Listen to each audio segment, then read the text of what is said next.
창세기 46장에는 하나님께서 요셉과 야곱의 만남을 통해서 이루게 될 여러 일들에 대한 가장 클라이막스 중에 하나라고 할 수 있는 야곱이 애굽 땅으로 떠나게 되는 이야기가 나와 있습니다. 그리고 그 야곱의 아들들의 이름이 길게 한 명 한 명 다 소개되어 있습니다. 70명이 내려갔다고 이야기 나와 있는데 그 70명의 이름이 다 등장을 하면서 이러한 사람들이 내려갔다라고 명시하고 있습니다. 오늘 우리가 읽은 본문은 그 중에서도 사람 이름은 빼고 어떤 의미가 있었는지에 대해서 우리가 같이 살펴보고 함께 말씀을 묵상해 보고 싶습니다. 이스라엘의 입장에서는, 야곱의 입장에서는 요셉의 이야기를 듣자마자 정말 꼭 내려가고 싶었을 것 같습니다. 그런데도 그의 삶에 있어서 한 가지 더 중요한 것이 남았습니다. 그것에 집중해 볼 필요가 있겠다는 생각이 들었습니다.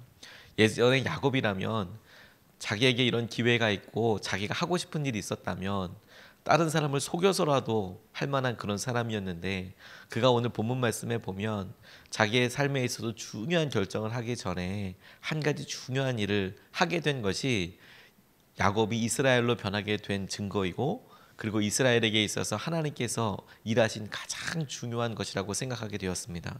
그것이 무엇이냐? 떠나기 전에, 어떤 일을 하기 전에 하나님의 말씀을 먼저 묻더라라는 것이죠. 그것이 오늘은 예배라는 구체적인 형태를 통해서 하나님께 들려지게 되었습니다. 오늘 1절 말씀을 보면 이스라엘의 모든 소유를 이끌고 떠나 브엘세바에 이르러 그의 아버지 이삭이 하나님께 희생제사를 드렸다라고 이렇게 나와 있습니다. 야곱이 이스라엘이 모든 소유물을 가지고 떠났다라는 것만 보아도 그의 결심과 마음을 알 수 있겠다고 싶습니다. 다시 돌아올 생각을 하지 않았으니까 남겨둔 것 없이 이참에 다 내려간다, 모든 소유물을 다 가지고 간다, 이렇게 표현을 하고 있는 것인데요. 그러면 바로 그 방향을 애굽으로 잡아서 내가 빨리 내려가야지, 수레도 있는데, 이렇게 한 것이 아니라 브엘세바라는 곳에 가서 간절히 원하지만, 요셉을 보고 싶지만 하나님께 예배를 드려야겠다라고 고백하고 있는 것이죠. 브엘세바는 할아버지 아브라함 때부터 의미 있었던 곳이었습니다. 아브라함이 하나님께서 주신 복을 충만하게 받자 주위에 있는 사람들이 아브라함을 시샘하였습니다.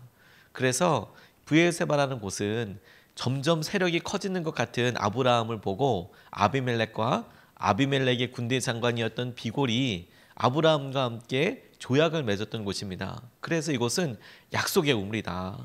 우리가 이 브엘세바에서 서로가 서로를 침략하지 말고 잘 지내자라고 이야기했던 곳입니다. 아브라함에게 있어서는 그의 가나안 땅에서의 힘이, 안전됨이 확보되는 그런 곳이기도 했었던 곳입니다. 그리고 이삭에게 있어서도 이곳은 굉장히 중요한 곳이었습니다. 창세기 26장 23절로 25절까지 말씀을 보면 하나님께서 이렇게 말씀하셨습니다. 이삭이 거기로부터 브엘세바에 올라갔더니 그 밤에 여호와께서 그에게 나타나 이르시되 나는 내 아버지 아브라함의 하나님이니 두려워하지 말라. 내 종 아브라함을 위하여 내가 너와 함께 있어 네게 복을 주어 내 자손이 번성하게 하리라 하신지라. 이삭이 그곳에 제단을 쌓고 여호와의 이름을 부르며 거기 장막을 쳤더니 이삭의 종들이 거기서도 우물을 팠더라 라고 이렇게 이야기하고 있습니다. 야곱이 떠나기 전에 브엘세바에 가서 그의 아버지의 하나님께 희생제사를 드렸다라는 것의 핵심 내용은 무엇이냐면, 그가 이삭에게 하나님께서 말씀해 주셨던, 그의 아버지에게 말씀하셨던 하나님, 너의 자손들을 창성케 하고 복주겠다, 함께 하겠다 라고 약속하셨던 바로 그 하나님께서 이삭에게 하셨던 그 말씀을 이스라엘인 본인 야곱에게도 동일하게 그렇게 함께 해 주실 것인지, 하나님께서 그 약속을 함께 이루게 하실 것인지에 대한 확인과 믿음의 고백 때문이었다고 생각하게 되었습니다. 그런데 하나님께서 정말로 그의 삶에 있어서 이런 바뀌고 그리고 새롭게 결단된 이 부분을 기쁘게 쓰셨다라고 생각하게 되었습니다. 그가 아버지의 집을 떠날 때를 생각해 보십시오. 축복받은 사람이었지만 도망자의 모습으로 야반도주하듯이 떠났습니다. 그리고 그의 삶이 그렇게 떠나서 돌아오는 일로 거의 대부분이 점철되어 있습니다.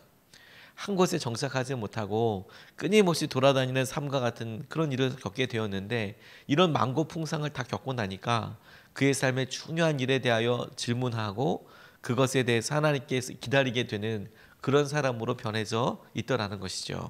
이게 하나님께서 고난과 믿음의 여러 일들을 통해서 우리에게 원하시는 중요한 삶의 태도이고 변화라고 생각하게 되었습니다.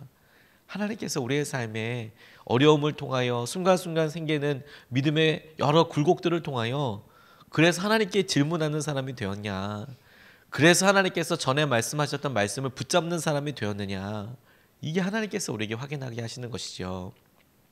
한 번은 신방을 갔는데 그 가정에 있었던 믿음의 아주 놀라운 일 하나에 대해서 나누게 하셨습니다.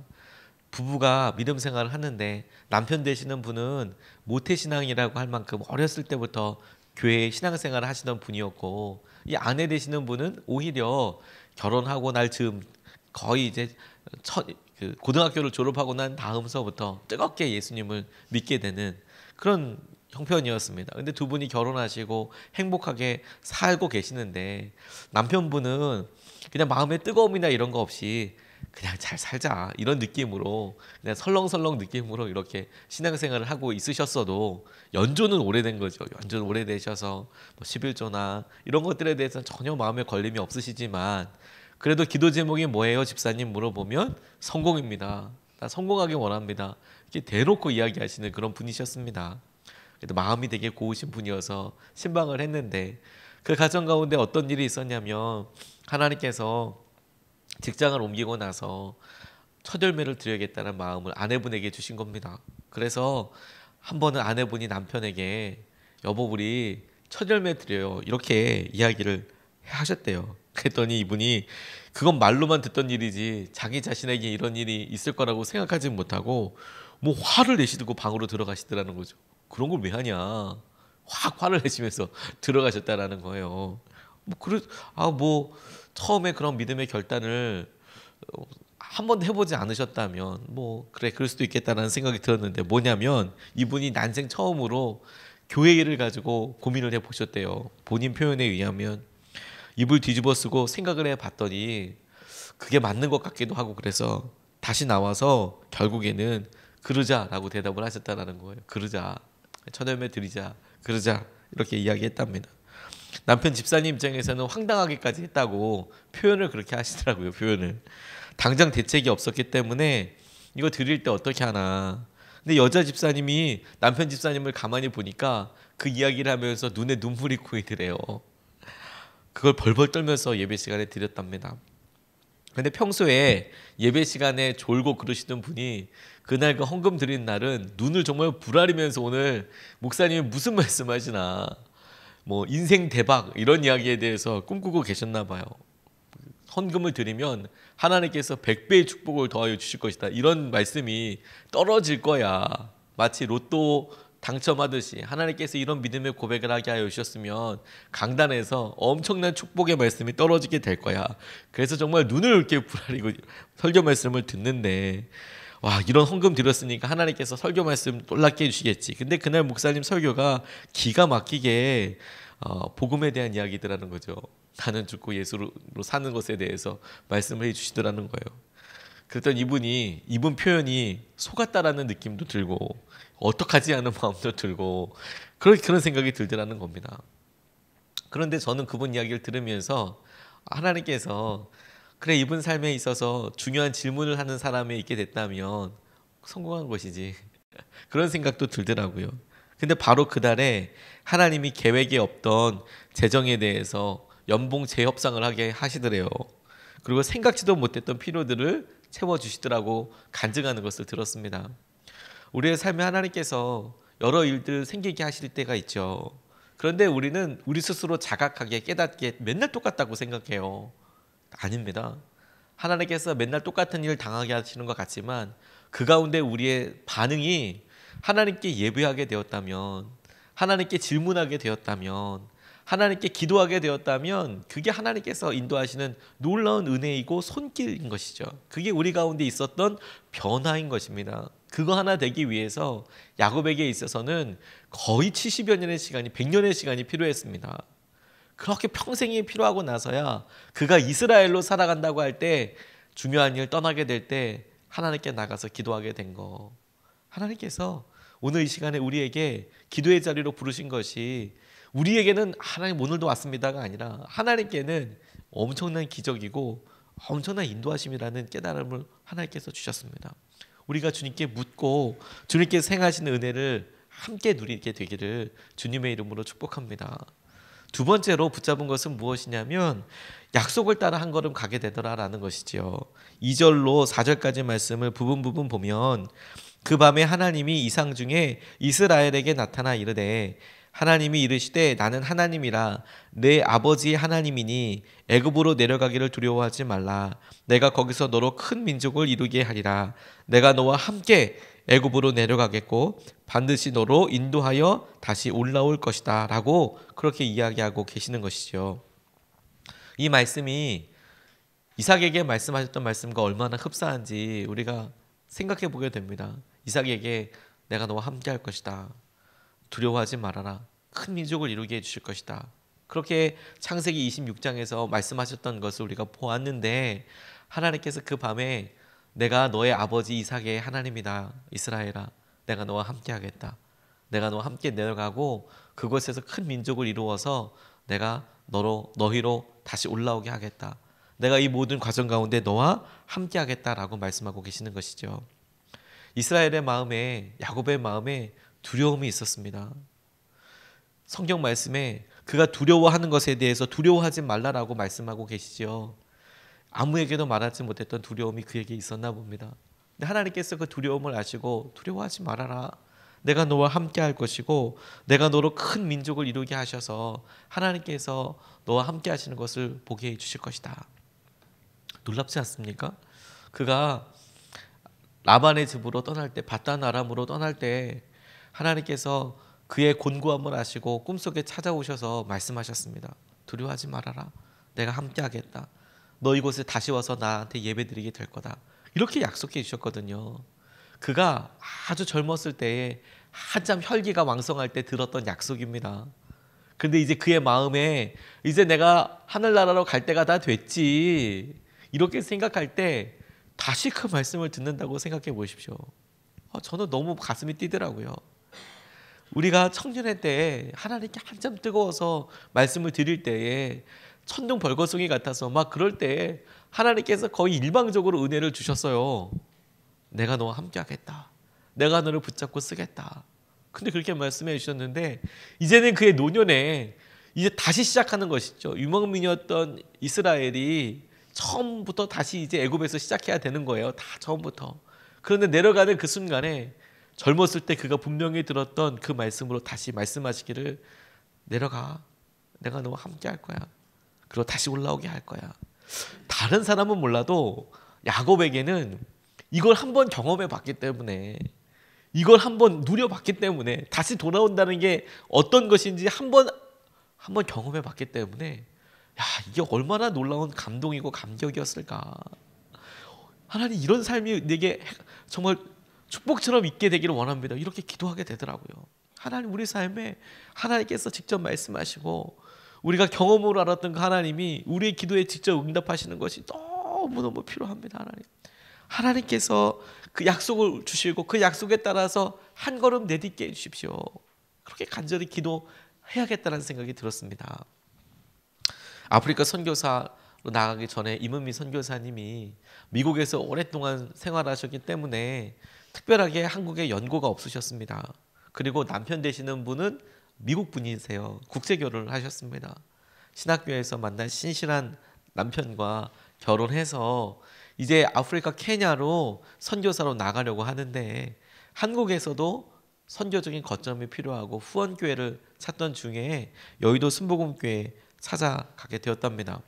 면담을 요청했더니 조영기 목사님이 당시에 젊으셨을 때죠. 그래도 면담을 하러 오라고 그렇게 말씀을 하시더래요. 그런데 생면부지 서로 만나지도 못했고 또 여의도 순복음교회 입장에서는 그 교회에서도 사역하시는 선교사님이 많을 텐데 알지도 못하는 이 목사님 면담을 하게 하시더니 파송 선교사 되는 것도 면담을 일단 허락해 주셨다는 게 너무너무 고맙지요. 찾아갔답니다. 화장을 하고 스카프 두르고 바바리를 입고, 저희도 집회 때 한번 뵌 적이 있으시죠. 그런데 딱 그러고 들어가니까 사무실이 술렁술렁 거렸답니다. 보통 우리가 선교사라고 이야기하면 막 줄이 조금 이렇게 왜소해 보이고 좀 옷도 좀 그렇게 좀 그렇게 입고 이렇게 좀 생각을 하고 있는데, 이분이 아주 블링블링하게 이렇게 오신 거예요. 럭셔리하게 스카프도 막 이렇게 감고 막 이렇게 화장도 예쁘게 하시고, 딱 보니까 이게 분위기가 이분이 아프리카 가실 분? 이런 생각이 들더라는 거죠. 오히려 그냥 느낌이 이문미 선교사님 느낌이 그렇게 들더라는 거예요. 청담동 선교사는 해야지, 청담동에나 이렇게 네일 아트샵이나 이런 거 해야지, 이 분위기가 선교사는 좀 아닌 것 같다는 느낌이 들 정도로. 사무원이 물어보더래. 누구세요? 그랬더니 저 아프리카 선교사 가려고 면접하러 왔어요. 근데 그런 분위기가 팽배하더라는 거죠. 그런데 선교사님과 목사님이 이렇게 이야기할 때 하나 딱 물어보시더래요. 아프리카 위험한데 여자가 거기 가서 지낼 수 있겠냐, 그거 하나 물어보시더래요. 아프리카 위험한데 그런데 여자가 가서 거기서 잘 지낼 수 있겠냐, 힘들다고 돌아오는 거 아니냐. 그 말에 딱 한마디 했답니다. 하나님이 말씀하신 곳에 가지 않는 것 같이 위험한 일은 없습니다. 하나님께서 말씀하셨는데 그곳에 안 가는 것만큼 더 위험한 곳은 없을걸요. 진짜 위험한 곳은 케냐, 나이로비든 그 근처든 케냐가 아니라, 하나님께서 말씀하셨는데도 불구하고 가지 않는 곳, 내가 여기 머물러 있다면 이곳이 더 위험할 것이다 라고 말씀하시는 것, 그 한마디 딱 듣고 그래 가자, 사명이 분명하니 파송하자, 이렇게 결정하셨다라고 이야기하시더라고요. 안전감은, 우리가 안정을 누리면서 살 수 있는 것은 돈 때문이 아닙니다. 돈이 많으면 안정감이 있을 것 같지만 이제 그 돈 지키려고 더 마음 졸이게 살게 될 거예요. 건강하면 살 것 같지만 이제 그 건강을 지키기 위해서 열심히 우상처럼 살아갑니다. 우리의 마음속에 필요한 것도 있다고 이야기하지만 그거 채워지고 나면 그 필요한 것 때문에만 살아가려고 그렇게 노력하는 사람이 될 겁니다. 그런데 하나님과 함께하는 사람은 하나님께서 공급하여 주시고 채워주시는 것을 보게 되거든요. 우리가 한 번도 온전한 적이 없었어요. 항상 부족했습니다. 근데 하나님께서 함께해 주심으로 우리를 온전하게 해주셨어요. 이걸 잊어버리면 안 되는 겁니다. 한 번도 우리 스스로 온전해 본 적이 없어요. 하나님이 우리를 붙잡아 주셔서 틈 많고 흠 많고 연약함에도 불구하고 하나님께서 그게 굴러가도록 그렇게 이끌어 주셨어요. 흠 없도록 인도해 주셨죠. 하나님께서 이스라엘에게 바로 그 약속을 해주시는 거예요. 내가 너와 함께 하겠다. 내가 너와 함께 하겠다. 오늘도 우리가 기가 막힌 하루를 맞게 됩니다. 하나님께서 여전히 우리의 사업과 우리의 가정과 우리의 간절함과 날마다 일상 가운데 편하지 않을 것 같은 삶의 여러 환경들 가운데 떡 버티고 있는 것 같지만, 하나님은 오늘 말씀과 기도를 통해서 우리에게 다시 한번 세미한 음성으로 말씀해 주십니다. 내가 너 함께 하겠다. 오늘 하나님께서 우리를 온전히 다스리시도록 이끌어 주시도록 우리가 같이 기도하고 싶습니다. 오늘 두 말씀으로 같이 나눴습니다. 하나님께서 야곱에게 이스라엘을 바꾸게 하신 귀한 은혜의 변화가 뭐였냐? 그가 예배하는 삶 되었다. 하나님께 묻는 삶 되었다. 하나님, 이게 우리의 삶의 기준이 되길 원합니다. 또 하나, 하나님께서 약속해 주신 내용을 보니까 하나님께서 함께하여 주신다라는 약속을 통하여서 그가 하나님 그 약속 붙잡고 한 걸음 내딛게 되더라. 오늘 이게 우리의 삶에 이루어지도록 같이 기도하고 싶습니다. 두 번 나눠서 같이 기도하겠습니다. 첫 번째는 이렇게 우리가 같이 기도하겠습니다. 하나님을 예배하고 하나님의 응답을 따라 나아가는 하루가 되게 해달라고 기도하겠습니다. 오늘 하루 주님께서 우리의 삶에 중요하다고 생각하는 많은 것들이 있지만 예배로 하나님 오늘 하루를 엽니다. 하나님 오늘 응답을 따라서 나아가게 해주십시오. 오늘 하나님께서 말씀하시는 것에 우리가 먼저 묻게 하여 주시고 하나님께서 임하여 주시는 것을 온전히 함께 누리게 하여 주시옵소서. 우리 가운데 주님의 응답이 있고 말씀이 있고 들려지는 대화들 속에서도 하나님의 말씀이 깨달아지는 하루가 되게 하여 주시옵소서. 주의 말씀을 들려주시고 그 길 따라가게 해달라고 우리 같이 이 시간에 먼저 기도하시겠습니다.